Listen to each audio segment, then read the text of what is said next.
We have a tiered approach to this, meaning what we intend the standard to be for a brand new basic shooter, we don't realistically assume that they're going to be able to shoot as good as us on day one or day two.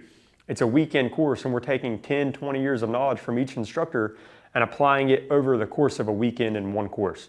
So we don't expect a person to come out and do a one-shot presentation where they're going pistol and holster, hands in front of them, beat, the buzzer goes off, grabbing a holster, getting a good grip, pushing it out and taking a single shot. We don't assess that a brand new shooter should be able to do it as fast as us because it's been a lifelong endeavor for us. So we have a tiered approach.